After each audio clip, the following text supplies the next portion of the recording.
যাই হয়েছে হয়েছে, আমি তার অস্বীকার করছি না, আর অস্বীকার করতে পারবো না, বিকজ আই লাভ মাই সান। আমি টাইম টু টাইম খবর রেখেছি, আমার কাজিনদেরকে পাঠিয়ে রেখেছি, আমার সবকিছু সেট করে রেখেছি, বিকজ আমার ছেলে তো আর হচ্ছে অবৈধ কোনো ছেলে না। অবশেষে মুখ খুললেন মেগাস্টার শাকিব খান। সবাই ভেবেছিল শাকিব হয়তো বুবলির দ্বিতীয় সন্তানকে স্বীকৃতি দিবে না, কিন্তু এবার ক্যামেরার সামনে এসে শাকিব বলেন, আমার একটা ছেলে হয়েছে, ডেলিভারির জন্য আমি বুবলিকে ইন্ডিয়ায় পাঠিয়েছি, বুবলির দেখাশোনার জন্য সেখানে আমার কাজিনরা আছে। সেটা ইন্ডিয়াতে হলো, সবাই অলমোস্ট সবাই চেনে জানে, আর সেখানে বাঙালি অনেক লোকজনের যাতায়াত হয়।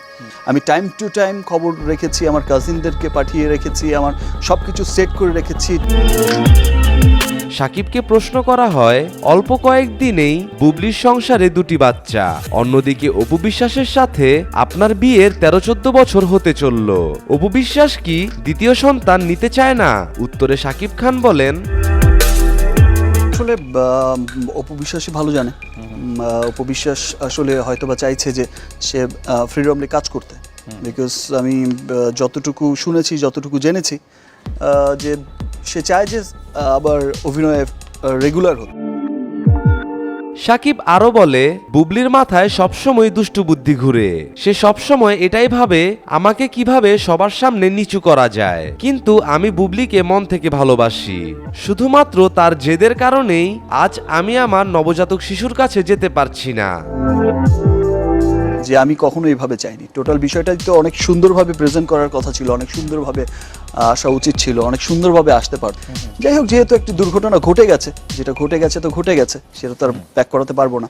তবে যাই ঘটেছে, এটা আমার দর্শকদের, আমার ভক্ত যারা আমাকে পছন্দ করেছেন, যাদের পছন্দের কারণে, যাদের ভালোবাসার কারণে আজকে আমি শাকিব খান, তাদের কাছে আমি একটি কথাই বলতে চাই যে টোটালটাই একটা ট্র্যাপ, একটা গেম ছিল।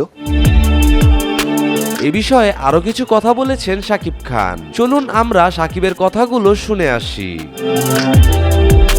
সামনে মার্কেটিং এর বিষয় আছে, আরো সিনেমাগুলো রিলিজ হবে, অন্যান্য সিনেমাও রিলিজ হবে, সেখানে শাকিব খান পিছিয়ে গেল মানে এই মার্কেট অন্য কেউ ধরে নিল। ওকে, এইরকম অনেক রকম চক্রান্তই কিন্তু হয়। ওকে, এমনিতে আজকে আপনার একটি সংবাদ সম্মেলন করার কথা ছিল বলে আমরা গতকাল শুনেছিলাম, আপনি কি একটি সংবাদ সম্মেলনের কথা ভাবছিলেন? আজকে কি সকালবেলা এটি বাতিল করলেন? এটাও একটা অপপ্রচার, এবং এই অপপ্রচারটাও কিন্তু করেছে হচ্ছে যারা পুরো গেমটা সাজিয়েছে, যে তারা বলেছে যে শাকিব খান একটি সংবাদ সম্মেলন করবেন, একটি পাল্টাপাল্টি, এবং সেই গেমটাই এমন ছিল যে শাকিব খান একটা সংবাদ সম্মেলন ডাকছে, তার অপোজিটে অপু বিশ্বাসকেও একটা সংবাদ সম্মেলন ডাকতে হবে, তাকে বলেছে। ইনফ্যাক্ট তার বাসায়ও আমি দেখেছি যে অনেক সংবাদ সম্মেলনও হয়েছে, সমস্ত সাংবাদিকদের সমন্বয়ে সে কথা বলেই যাচ্ছে। ওয়ারেজ আজকে সকালে কিন্তু আমি এত সুন্দরভাবে বিষয়টা হ্যান্ডেল করার চেষ্টা করেছি, তারপর ওই যে তাকে টেমপ্লেট করা হয়েছে, আবারও তাকে টেমপ্লেট করা হয়েছে যে তার 12টার সময় সংবাদ সম্মেলন, আমি নিজেই জানি না সংবাদ সম্মেলন। আচ্ছা, কিন্তু একটি একাধিক পত্র পত্রিকায় লেখা হয়েছে আপনাকে উদ্ধৃত করে যে আজকে আপনি একটি সংবাদ সম্মেলন করবেন। একটা পত্রিকা বা একটা কেউ কিন্তু বলতে পারে, যতজনই আমাকে ফোন করেছে আমি বলেছি কোত্থেকে পেলেন, কে বলেছে, আমি বলেছি না আমার কোনো লোক বলেছে।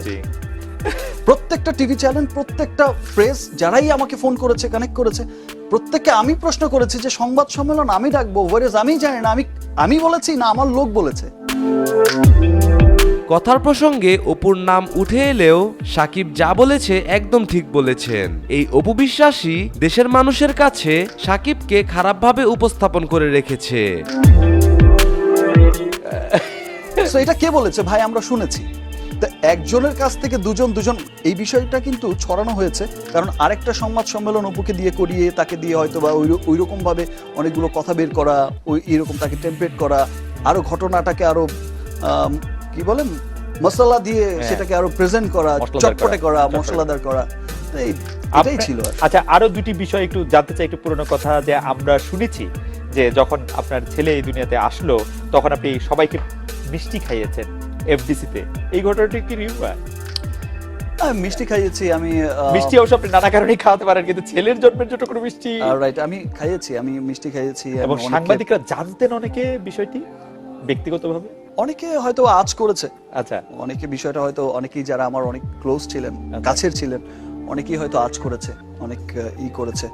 মিষ্টি কেন খাইয়েছি সেটা তো আর বলিনি, বাট এমনি মিষ্টি খাইয়েছি, কিন্তু শাকিব খান আপনি ভালো খাবারও খাইয়েছে। ভালো খাবারও খাইয়েছেন, কিন্তু শাকিব খান আপনি বিশ্বাস করেন আপনি আমাদের একটা টেলিভিশনের অনুষ্ঠানটি অবশ্য করছিলেন হচ্ছে আমাদের সহকর্মী অনুপম দেব। তিনি তারার কাছে এই অনুষ্ঠানটি সাকিব ছিলেন, মানে আপনি ছিলেন, অপু ছিলেন। তো সেখানে আপনাকে জানতে চাইছিলেন যে আপনারা কি বিয়ে করছেন বা আপনি বিয়ে করছেন কবে, তখন আপনি এরকম একটি হেসে বলেছিলেন যে সেটি এখন বলবে না। আপনি কিন্তু মিথ্যা কথা বলায় অনেকেই ভালো, সেটি বলতেই হবে। আমরা এটা বিরতি নিচ্ছি, ফিরছি আপনার কাছে। ফিরে এলাম আজকের বাংলাদেশে। আপনার কাছে ফিরে আসি শাকিব খান। আপনার ক্যারিয়ার আমাদের বাংলাদেশের চলচ্চিত্র জগতের জন্য খুব গুরুত্বপূর্ণ। আপনি বারবার বলছিলেন যে আপনার ক্যারিয়ারটি একটি বড় হুমকির মুখে পড়তে পারত। আপনি কি এখন মনে করছেন যে গতকাল থেকে আজ পর্যন্ত ঘটে যাওয়া ঘটনা, বক্তব্যের ফলে আপনার ক্যারিয়ারে কোনো নেতিবাচক প্রভাব পড়তে পারে, নাকি সেটির শঙ্কা কেটে গেছে? আসলে সেটা আসলে এখন আর সেই ধরনের বিষয়টা আমি ভাবছি না, বিকজ আমি এই মুহূর্তে আপনি কি কাজ করছেন? আপনি চতুর্পাশ থেকে যেভাবে সাড়া পেয়েছি, সবাই যেভাবে বলছে, আমার সিনিয়ররা বলছে, আমার সহকর্মীরা বলছে, এবং বিভিন্ন মানুষ বিভিন্ন জায়গা থেকে বলছে, ফেসবুকে টুইট করছে বিভিন্ন জায়গা থেকে, যে আসলে প্রত্যেকটা সাকসেসফুল মানুষের, আমাদের দেশেও হয়েছে, অনেক খ্যাতিমান মানুষের কিন্তু অনেক রকম ঘটনা ঘটেছে পারিবারিক জীবনে। কোনো মানুষই তো পারিবারিক জীবনের বাইরের কেউ না। ওকে, অনেক খ্যাতিমান ব্যক্তির আমরা দেখেছি, অনেক কবির দেখেছি, সাহিত্যিকের দেখেছি, অনেক শিল্পীর দেখেছি, অনেক বিজনেসম্যানের দেখেছি, অনেক মানুষের দেখেছি যারা খ্যাতির শীর্ষে থাকেন, যে এরকম সংসারের ঝুট ঝামেলা হয়েই থাকে, তাদের নিয়ে স্ক্যান্ডাল হয়েছেই। শাকিব খান আসলেই অপুর থেকে বুবলিকে বেশি ভালোবাসে, তা না হলে সে কেন বুবলির এত খেয়াল রাখে? বুবলির সব দায়িত্ব প্রথম থেকেই শাকিব নিজের কাঁধে নিয়েছিল। আমার মনে হয় যে ক্যারিয়ারের বিষয়টা আপনি এটা মানুষ ওভাবেই ফিল করে যে ফাইন, ঠিক আছে, এটা তার ব্যক্তি জীবন, এটা তার। আমরাও আশা করবো যে আপনার আসলে ক্যারিয়ারে সেটি প্রভাব পড়বে না। আমাদের সাথে অপু বিশ্বাস একটু কথা বলতে চাইছেন। অপু বিশ্বাস আছেন আমাদের সঙ্গে? অপু, আপনি বলেন, আমরা শুনছি। হ্যালো, শুনতে পাচ্ছেন? জি, আমরা শুনছি। একটু আগে শাকিব খান বলল যে এটা আমার পরিবার, আমার সংসার, আমার ওয়াইফ, আমার সন্তান। দ্যাট মিনস পুরো যে আজকে অনুষ্ঠানের প্রোগ্রামের প্যাকেজটা, এটাকে ধরা হয়েছে আমাদের সাংসারিক, আমাদের পারিবারিক লাইফ নিয়ে। এবং ব্যাকগ্রাউন্ডে আপনাদের সবসময় কিছু ছবি যাতায়াত করে, সেটা যখন যে অনুষ্ঠানকে ভিত্তি করে করা হয়, সেই অনুষ্ঠানে মেইনলি অ্যাকচুয়ালি প্রমোট করে সেই অনুষ্ঠানের লোকজনদেরকে। সেটা আমি অনেকবার আপনাদের অনুষ্ঠানে গিয়েছি সশরীরে।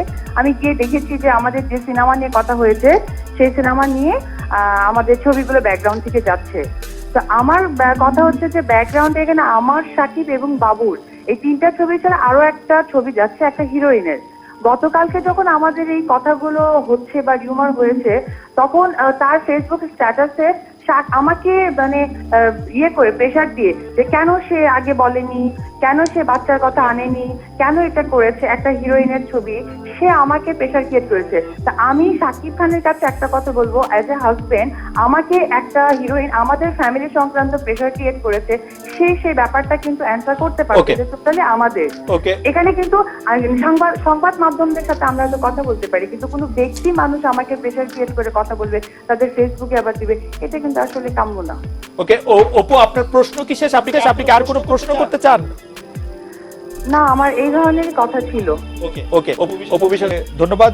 শাকিব খান, আপনি বিষয়টা নিয়ে কিছু বলবেন কিনা? আর আমাদের অনুষ্ঠানের ব্যাপারে আমরা বলি যে আজকে আমরা জানিয়ে অনুষ্ঠানটি সাজিয়েছি, সেই অনুষ্ঠানের মধ্যে অনেক